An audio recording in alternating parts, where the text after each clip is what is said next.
Guys, it's Alec with the Underground here recording on the new HD Underground Recorder 5000. Yay! And, well, this one nerd gave me a secret rare Aquamador so I could use Tyler Poe's Drowned Rabbit shenanigans, even though due to recent... Wow, that was actually probably pretty awesome. Even though due to recent people using it on the internet and not giving him credit, I think he has it under wraps and won't let anyone play it anymore. But that's okay.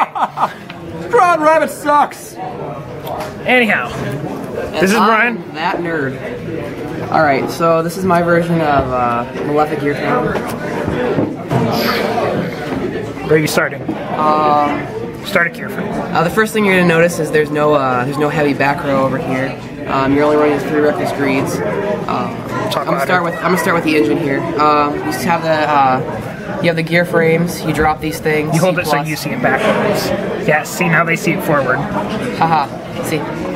So you just drop those. You plus. A main problem with the deck is getting cards to the hand and loading up. You have 3 Machina Fortress and a Machina Cannon. Props to Alec for suggesting the cannon. Props to Common Sense for suggesting to me the cannon. Yep.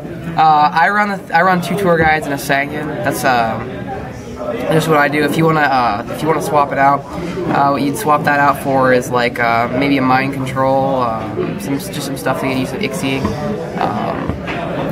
You got 2 Ancient Gigajiltrons for your gear towns over there.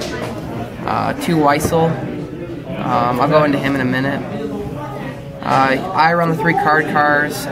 You can swap those out with Cyber Valleys if you want, or really anything, any sort of generic draw engine.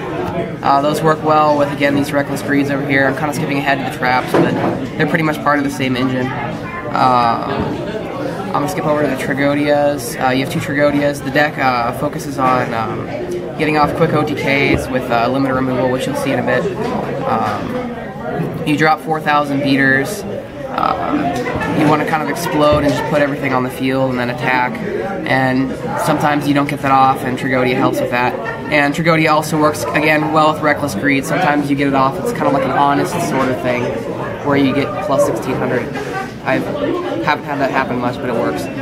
Funny story about Trigodia and Malefics.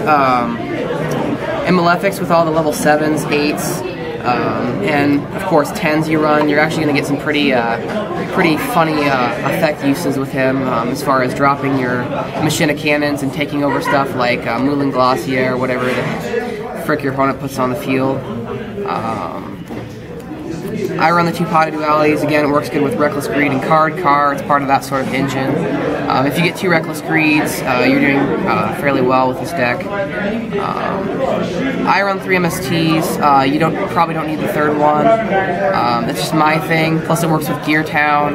You can flip up the MST when your opponent thinks they have a direct attack, and you can put out a Gigiltron if you really need to. Or worst case scenario, you can set it end phase MST something. I'll get some of those threats out. 3 Gear Towns for the Gigiltrons. I go the full play set of Terraformings, just so you always have those Gear Towns there. So when you make a play and you fail to like drop your gear frames, or you fail to drop your tour guides, or you fail to drop anything and they're just warning heavy, then you can just grab your gear towns and just kind of just drop your Malefic Cyber End Dragons, or go into your Ancient Gigajiltrons. Malefic Cyber End Dragons, I only run 2. You can run a 3rd one. I only go 2 because I don't actually drop the thing that much, but usually when I do, it's just it's kind of after my opponent's gone through, I've run through their back row a bit. And then Monster Reborn, Heavy Storm, Dark Hole, you got the Trinity here. There's no excuse for not running the Trinity. I mean, you're not running heavy back row, so Heavy Storm works. Monster Reborn's a derp. Dark Hole, just in case none of this stuff is working, and you just need to drop some shit down. You have your limiter removal. Now, if you draw this thing, you've gotten yourself pretty lucky in that game, because this thing goes to 4,000, this thing over here goes to 6,000, this thing goes to 5,000. You got yourself a pretty solid OTK if you go through the back row and you have limiter removal. finally, this is a personal choice. Seal of Void Calcos works well with this guy. You drop him. You can replace it with just about any other card. Necro Valley. It's just my kind of thing. Just I guess any generic field spell goes here if you really want. Let's be honest, guys. He really just wants it to take people's souls. Hells yeah.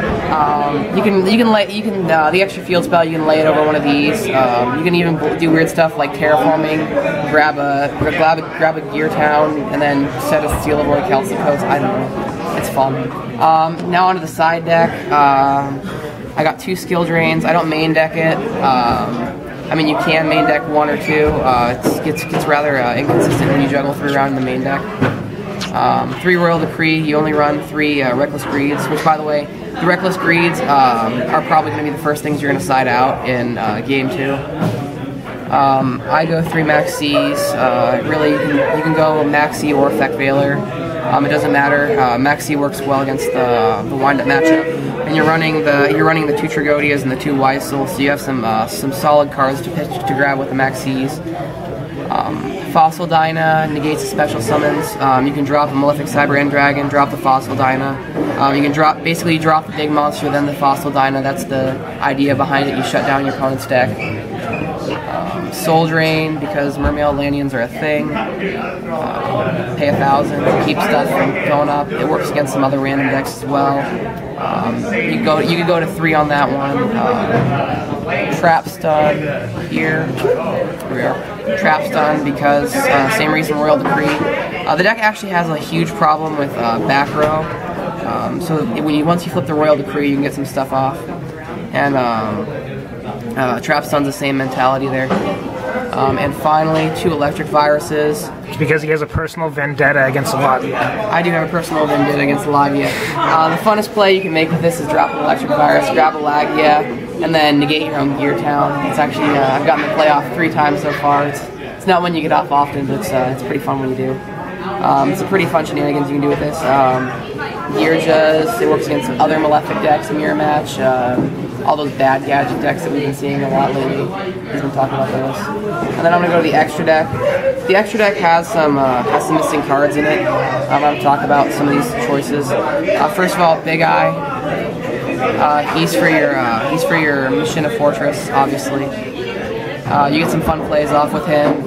Sometimes you'll grab their level 8 and make weird Ixies into cards like Heliopolis. You have him for the Gijiltrons, Machina Cannon, you get that off occasionally.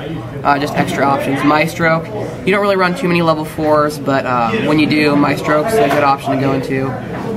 For the Tour Guide engine, I run Acid Golem, Tempo, and 2 Zen mains.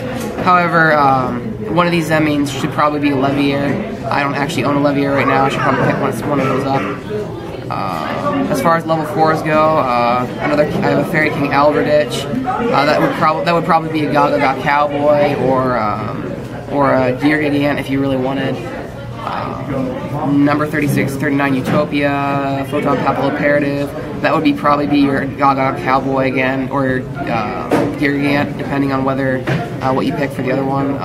You have Abyss Dweller, because again, Mermail Landians are a thing. Gemnite Pearl, because it wins against Utopia, I guess. Again, you can replace that with something else. Black Shake from the Corn, you cannot actually replace that because it's broken. And you have 2 Cyber End Dragons because you occasionally actually want to summon this thing. Although, let's be honest, most of the time it's going for Fortress. Alright, Brian Pense. Peace out.